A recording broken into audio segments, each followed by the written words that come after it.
Primera parte. Capítulo 4. ¿Dónde está papá? El resto del nido narcisista. Con frecuencia, la familia narcisista se parece a la proverbial manzana roja que tiene un gusano dentro. Su aspecto es estupendo hasta que la muerdes y descubres el gusano. Puede que el resto de la manzana esté perfecto, pero tú has perdido el apetito. Stephanie Donaldson Pressman y Robert Pressman, la familia narcisista. La familia con una madre narcisista actúa según un conjunto de normas tácitas. Los niños aprenden a vivir con ellas, pero nunca dejan de sentirse confundidos y doloridos por su causa, porque estas reglas bloquean el acceso emocional hacia sus padres. En las familias narcisistas, los niños son básicamente invisibles, no se oyen, ni se ven, ni reciben los cuidados nutricios. Trágicamente, a la inversa, este conjunto de normas permite que los padres no tengan límites con sus hijos y los usen y abusen de ellos según les parezca bien. Parece algo atroz, ¿no es cierto? Lo es. ¿Dónde está papá?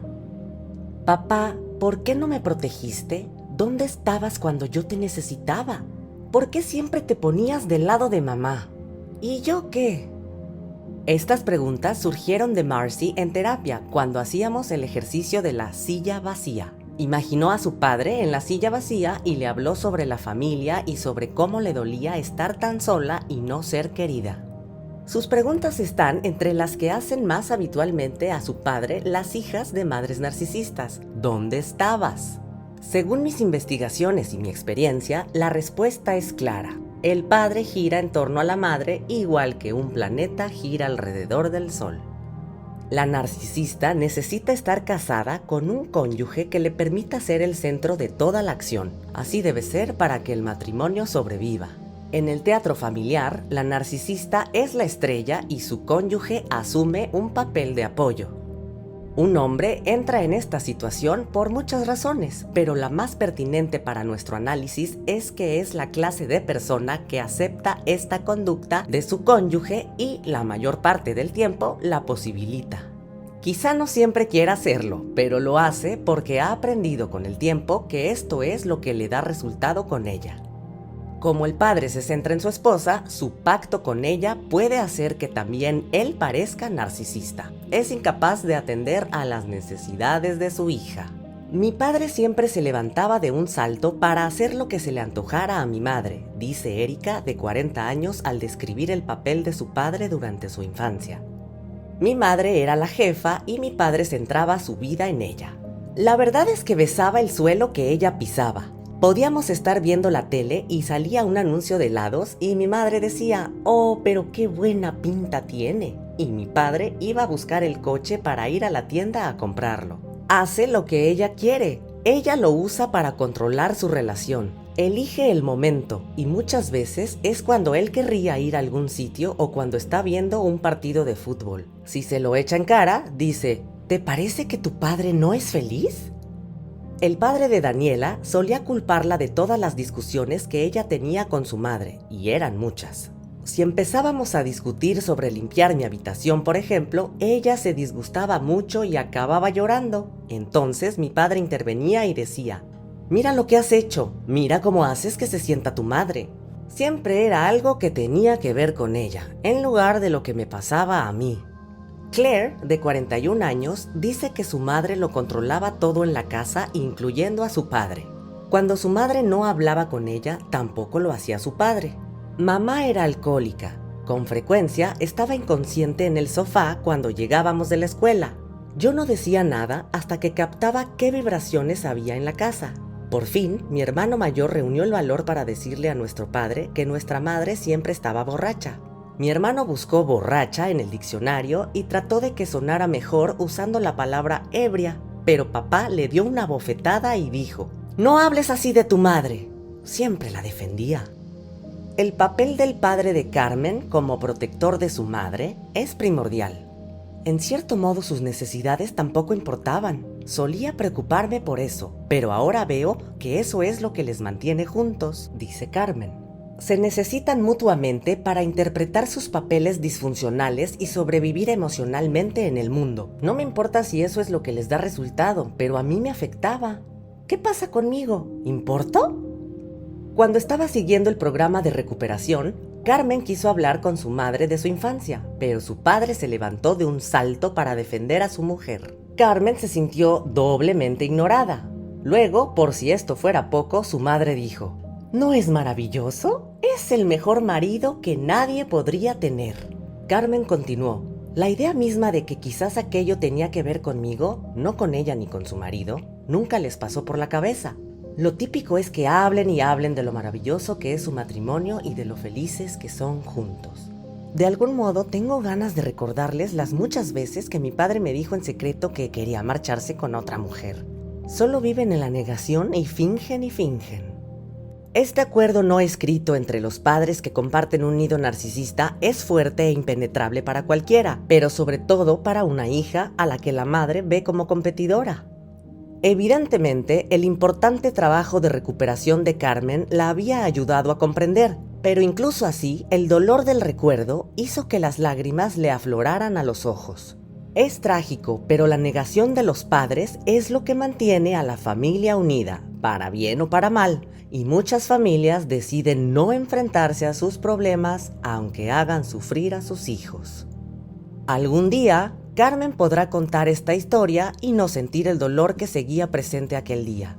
Aunque es improbable que pueda cambiar la relación de sus padres, podrá atenuar sus efectos en ella y en su vida. Forjar una relación amorosa sana es una de las cosas más importantes que deberían hacer los padres. Los niños que crecen con un modelo malsano son más susceptibles de tener dificultades en sus propias relaciones amorosas cuando son adultos. Los niños aprenden mucho más de lo que ven hacer a sus padres que de lo que estos les predican. En la segunda parte veremos las relaciones amorosas de hijas de madres narcisistas y analizaremos los muchos efectos de unas relaciones enfermizas entre los padres. La salud emocional de las hijas de madres narcisistas se ve, de hecho, sacrificada para que el padre tenga las cosas en paz con su esposa. Los primeros pasos de una hija para su recuperación entrañan dar voz a los devastadores sentimientos de vulnerabilidad e indefensión que esto genera. Kristen, de 19 años, dice con tristeza: me gustaría saber por qué nací, por qué Dios me dio a ella cuando ella no me quería. Recuerdo que pensaba que no podía vivir aquello, pero lo hice. No me siento bonita, tengo una autoestima baja y no puedo reconocerme el mérito de nada. Mi padre me quería y trataba de protegerme, pero no podía hacerlo porque mi madre era demasiado abusiva. Tenía que hacer lo que ella quería para seguir casado con ella.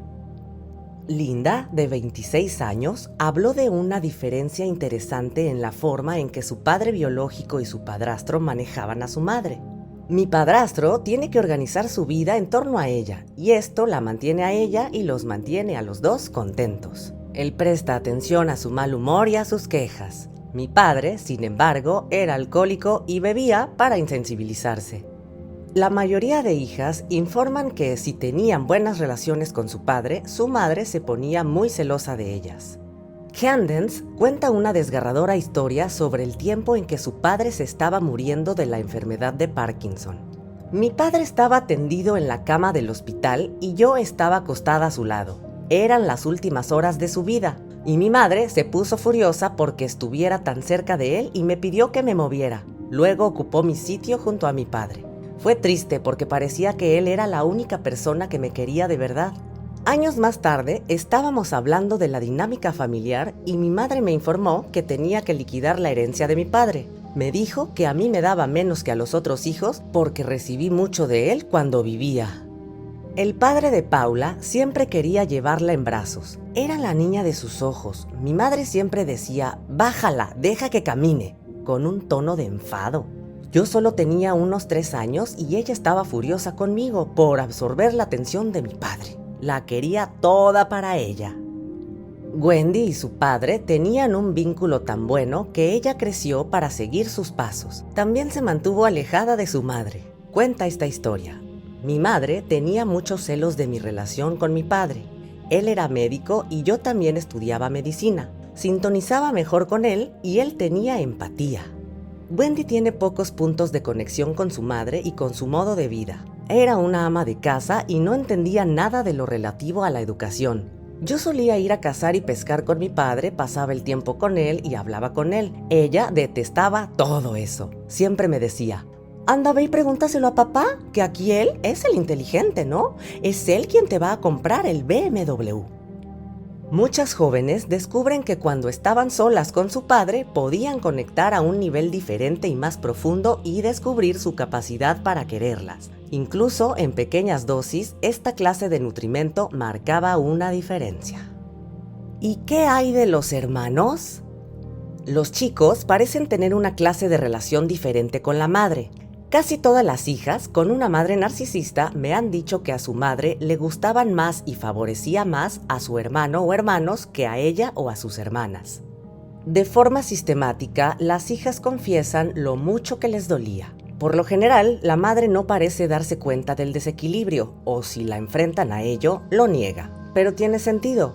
Sus hijos no son una amenaza para ella en relación con el padre como lo es otra chica o mujer, porque no son una prolongación suya en la misma medida que una hija. Puede producirse una excepción cuando el hermano se casa e incorpora a la ecuación a una nuera, que puede empezar a sentir el peso de los celos de la madre. A los ojos de esta, es una rival y puede que las dos compitan por la atención del hijo. Es posible que antes la madre fuera el centro de su vida, pero su nueva esposa se hace con ese cometido.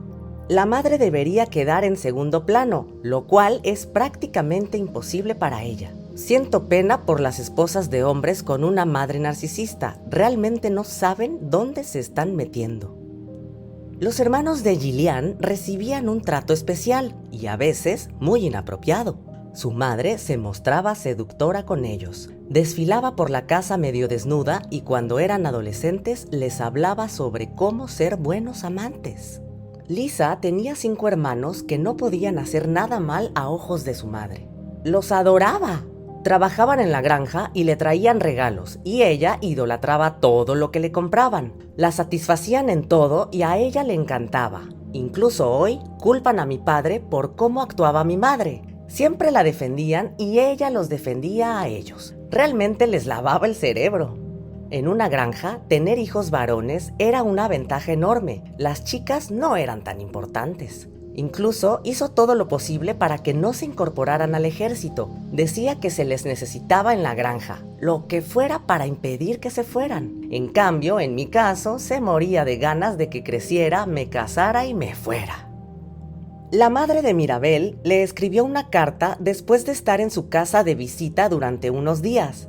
Esta decía: admiro a tu hermano Gerald, ya que sabe qué es conocer a Dios. Quizás a ti te gustaría saberlo. Y tu hermano Craig es un hombre de familia, muy bueno y trabajador. Sus hijos son el deleite de la familia. Siempre nos sentimos bienvenidos en casa de nuestros hijos. No tenemos que andar con pies de plomo ni preocuparnos por lo que decimos. Es siempre un tiempo maravilloso. En cambio, ir a tu perfecta casa es una tensión enorme, cariño. Debo decir que has salido a tu abuela paterna. Estaba convencida de que siempre tenía razón. Parece que tú sigues sus pasos. Mirabel trajo la carta a la sesión de terapia. Se preguntaba qué quería decir todo aquello. ¿Por qué favorece así a mis hermanos? ¿Qué he hecho mal? ¿Qué quiere decir con tu perfecta casa? ¿Estás celosa de mí? ¿Por qué dice que he salido a la abuela, alguien que yo detestaba igual que ella? Es odiosa. Dios, ¿cómo duele? Mi hermana tampoco le gusta. Hace poco empezó una carta a mi hermana con: querida Mandy. Solo digo querida porque te lleva en mi vientre, ¿eh? Amelia tenía un único hermano, que para su madre era el rey. Era 2 años mayor que yo y lo había puesto en un pedestal. Era el niño trofeo. Mamá se identificaba con él y quería que él le prestara atención. Una gran parte de su energía iba a él. Cuando fue adulto, fue demencial. Él llegó a ser rico de verdad. Y si mi hermana o yo la invitábamos a algún lado, nos dejaba plantadas si mi hermano también la había invitado. Para muchos hermanos y hermanas nunca han estado en igualdad de condiciones. Victoria dice: mi hermano tiene ahora 18 años. Básicamente fui yo quien lo crié y lo quiero de verdad. Me llama cuando tiene problemas o necesita apoyo emocional. pero tengo que decir que ha recibido un trato preferencial por parte de mi madre. Mi hermano saca solo notas reprobatorias y a ella no le importa, pero si yo sacaba una, el problema era tremendo. Conseguí una beca para ir a la Facultad de Derecho, era lo que se esperaba de mí. Yo siempre tenía toque de queda, pero mi hermano no. Y puede llegar a casa totalmente borracho y a ella no le importa, y se ofrecerá a prepararle el desayuno. Esta semana lo arrestaron en la puerta de un bar y a ella le pareció divertido. Puede beber y actuar como un loco y ella dice, los chicos son así. Él sale con una mesera y está bien, pero detesta a mi novio, que es estudiante de medicina. Mi madre defiende constantemente a mi hermano y me critica a mí. Durante toda su infancia, cada Navidad, el hermano de Liz recibía el doble de regalos que ella. Además, su madre trataba de hacer que los dos hermanos compitieran, haciendo que se contaran los paquetes. ¿Adivinas quién perdía? Me ha sorprendido que la mayoría de hijas a las que he entrevistado o a las que he tratado no sintieran un profundo resentimiento hacia sus hermanos. La mayoría agradece que recibieran algo de atención materna, aunque ellas mismas no la recibían. Algunas, claro, se sentían resentidas y es lógico, pero parece ayudarlas si sus hermanos pueden liberarse de su propia negación y ven los problemas reales que hay entre su madre y su hermana. Así, la hija puede sentir entonces una cierta validación por parte de su hermano. Tara nunca había recibido un trato justo de su padre ni de su hermano. Los dos siempre le habían echado la culpa de su difícil relación con su madre. Tenía 45 años cuando, finalmente, su hermano le preguntó: ¿qué demonios les ocurre a ti y a mamá, ¿Se llevan mal desde que naciste? Tara había esperado mucho tiempo, pero finalmente se sentía validada. Ahora mi hermano es capaz de ver que hay un problema, y eso significa muchísimo para mí. Hace que me sienta menos furiosa. El extremo de las hermanas. He descubierto que cuando la misma madre narcisista cría a dos hijas de la misma manera, lo más frecuente es que las hermanas adopten dos papeles muy diferentes. Las dos interiorizan el mismo mensaje de que las valoran por lo que hacen en lugar de por quienes son, pero actúan de modos opuestos. Una puede interiorizar el mensaje y decir: vale, te demostraré lo que puedo hacer y lo que valgo, y convertirse en una triunfadora y una perfeccionista. La otra puede interiorizar el mensaje de inferioridad y rendirse, sintiendo que no conseguirá dar la talla en ningún caso, y se convierte en alguien que rinde por debajo de su nivel o que se dedica a algún tipo de autosabotaje permanente. Estudiaremos más ampliamente este fenómeno en la segunda parte cuando hablemos de los patrones de vida de las hijas de madres narcisistas. Lo que es más importante recordar de todo esto es que aunque las imágenes externas que describo parezcan polos opuestos, interiormente son muy parecidas. En otras palabras, puede que el modo de vida de las dos mujeres tenga un aspecto muy diferente y que por fuera parezca que la hija triunfadora tiene más éxito, pero por dentro ambas oyen los mismos mensajes negativos que han interiorizado y las dos tienen problemas emocionales. Si solo hay una hija en la familia, tiende a adoptar uno de los dos polos y convertirse o bien en triunfadora o en alguien que se sabotea a sí misma. ¿Qué hace que alguien tome un camino y no otro? Bueno, he pensado mucho en ello. Según mis estudios clínicos, por lo general, la hija triunfadora tuvo a alguien en su vida que le dio un amor y un apoyo incondicionales, normalmente el padre, una tía, abuela o maestra. La hija que se sabotea a sí misma no tuvo a nadie que la nutriera o solo tuvo un acceso limitado a un adulto que cumpliera ese cometido durante su infancia. Mi hermana y yo tomamos caminos totalmente opuestos, quizá porque cuando ella era muy pequeña nos alejamos de nuestra abuela, que fue una presencia amorosa para mí en mis primeros años y me ofreció aliento y nutrimento. Mi hermana no contó con esta conexión afectuosa especial con nuestra abuela y ha tenido más dificultades en ciertos campos de su vida que yo. Pero sin ninguna duda, las dos hemos luchado contra esos mensajes internos críticos que nos infundieron.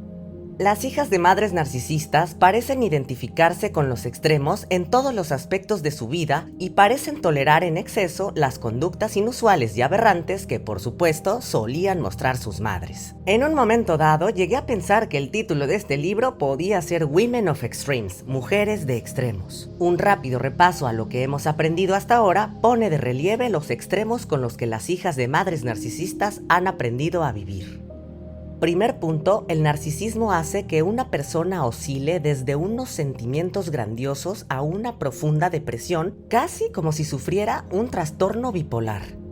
Segundo punto, como trastorno con un modelo espectral, el narcisismo puede ir de unos cuantos rasgos a un trastorno a gran escala de la personalidad narcisista. Tercer punto, el narcisismo materno se sitúa en uno de los dos extremos, o absorbe o ignora.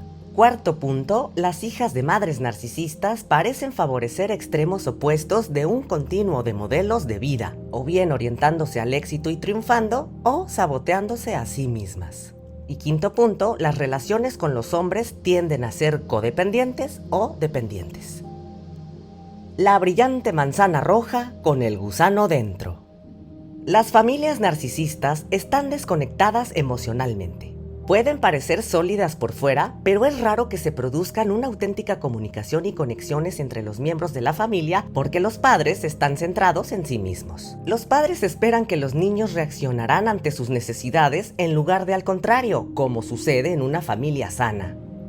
En este sistema disfuncional, los adultos no tratan con sentimientos reales y por lo tanto no satisfacen las necesidades emocionales de los hijos. En una familia sana, los padres están conectados emocionalmente, son felices el uno con el otro, tienen el control de la familia y están en la parte más alta de la jerarquía. Su tarea es cuidar de los hijos, que esperan de ellos apoyo y protección. Los padres envían amor a sus hijos y se esfuerzan por satisfacer sus necesidades físicas, emocionales, intelectuales y espirituales. Un diagrama de la familia sana, adaptado de un modelo de familia estructural utilizado en terapia, tiene este aspecto.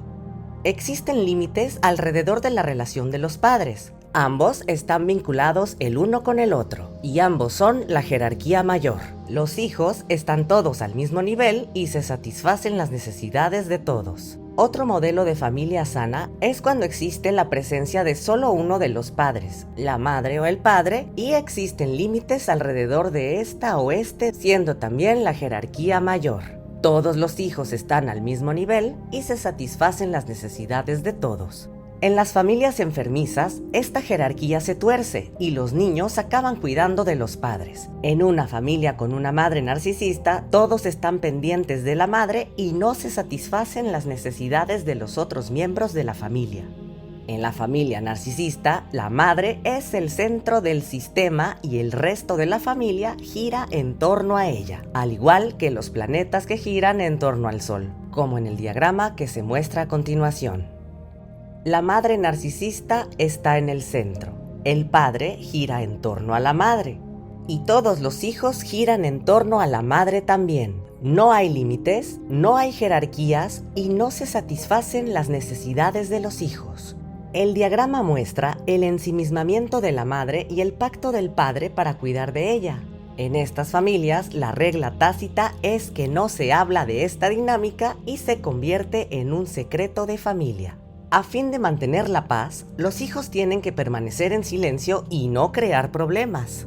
Temen que los abandonen, lo cual hace que enmascaren sus auténticos sentimientos y finjan que todo está bien. Es un mecanismo de supervivencia. Al hacerlo, no aprenden a expresarse, ni siquiera a estar en contacto con sus sentimientos, y así se condicionan para tener muchas dificultades interpersonales más adelante en su vida. Cuando los niños no pueden confiar en que sus padres satisfagan sus necesidades, no pueden desarrollar un sentimiento de seguridad, confianza o fe en sí mismos. La confianza es un aspecto colosal para el desarrollo. Sin adquirir esa confianza en nuestros primeros años, nos costará mucho creer en nosotros mismos y sentirnos a salvo en las relaciones íntimas. Las hijas que crecieron en una familia narcisista informan de modo uniforme de una falta de confianza en su propia toma de decisiones, así como de dificultades para estar seguras en sus relaciones amorosas. En la sección de este libro dedicada a la recuperación, examinaremos qué se puede hacer respecto a este vacío en el desarrollo. Sin embargo, es importante comprender que solucionar las complicaciones derivadas de la confianza será una tarea de recuperación que durará toda la vida. Con mucha frecuencia, cuando la madre es narcisista, quizás sea capaz de ofrecer algo del nutrimento más temprano, porque tiene el control del pequeño y puede moldearlo según sus deseos. Pero conforme el niño crece y desarrolla una mente propia, la madre pierde el control y ya no tiene la misma clase de poder. Esto hace que empiece con su conducta degradante y crítica hacia la niña, con la esperanza de recuperar el control, lo cual hace que la hija pierda el sentido de la realidad. Incluso si aprendió un mínimo de confianza de pequeña, empieza a desaprenderla al crecer. Cuando la hija hace peticiones naturales y razonables a su madre, que es incapaz de satisfacerlas, ésta se siente resentida y amenazada y proyecta su ineptitud en su hija. Empieza a centrarse en los fallos de la hija, en lugar de en su propia capacidad limitada para cumplir con su cometido de madre. Seguramente recuerdas que las características de la madre narcisista en el capítulo 1 incluían la idea de estar en su derecho. Esto significa que la narcisista cree que se merece lo mejor, el trato más importante, ser la primera de la cola, que la traten con esfuerzo extraordinario, etc. También significa que la hija no podrá creer que ella tiene derechos porque nunca hay cabida para las dos. Los sentimientos adultos de estar en posesión de ese derecho son insanos y disfuncionales. Sin embargo, cuando somos niñas pequeñas, indefensas y dependientes, tenemos derecho a importarle a alguien. Todas las niñas merecen tener a alguien en su vida que esté irrazonablemente loco por ellas. Gradualmente crecemos y dejamos atrás esta dependencia y ese sentimiento de tener derecho y aprendemos a cuidar y depender de nosotras emocionalmente, lo cual es señal de una salud mental estable. A fin de cuidar de nosotras mismas según avanzamos por la vida, las chicas precisamos crear unos sólidos límites entre nosotras y los demás. También necesitamos ser capaces de declarar lo que nos hace falta en nuestras relaciones. La hija de una madre narcisista no consigue hacerlo, en particular si esas necesidades interfieren en lo que la madre quiere. Esto hace que la hija reprima sus sentimientos y necesidades, se niegue a sí misma y aprenda a ser falsa. Sin unos límites sanos, todas las relaciones se tuercen de alguna manera. Fijar límites sanos requiere declaraciones directas y una comunicación clara. Por lo común, las familias narcisistas tienen un estilo de comunicación ineficaz y sesgado llamado triangulación. En lugar de hablar con la hija, la madre quizá exprese lo que piensa y siente, por lo general algo negativo y crítico, a otro miembro de la familia con la esperanza de que él o ella se lo dirá a la hija. Luego puede negar haberlo dicho, aunque el mensaje haya llegado de alguna manera a su destino. Esta triangulación en la comunicación es pasiva-agresiva y expresa el sentimiento de «ya te ajustaré las cuentas, pero no lo haré enfrentándome a ti directamente». Muchas familias, por desgracia, se comunican de este modo disfuncional, pero las familias narcisistas son la quinta esencia como ejemplo. Durante la terapia aprenderás a decir las cosas tal como son, sin más fingimientos, ni fachada, ni representaciones falsas de nosotras mismas. Igual que una manzana roja y brillante que tiene un gusano dentro, la familia narcisista oculta un profundo dolor. Para comprender cómo esta dinámica en las relaciones ha predispuesto a la hija a crear inconscientemente modelos de vida insanos, tenemos que seguir hablando de lo que a la familia narcisista le preocupa de su imagen. Todo tiene que ver con mamá y todo tiene que ver con la imagen. Son sus lemas. Gracias por haber llegado al final de este capítulo. Suscríbete para más audiolibros de valor. Yo soy Arlene Fogel Méndez y desde aquí te abrazo fuerte.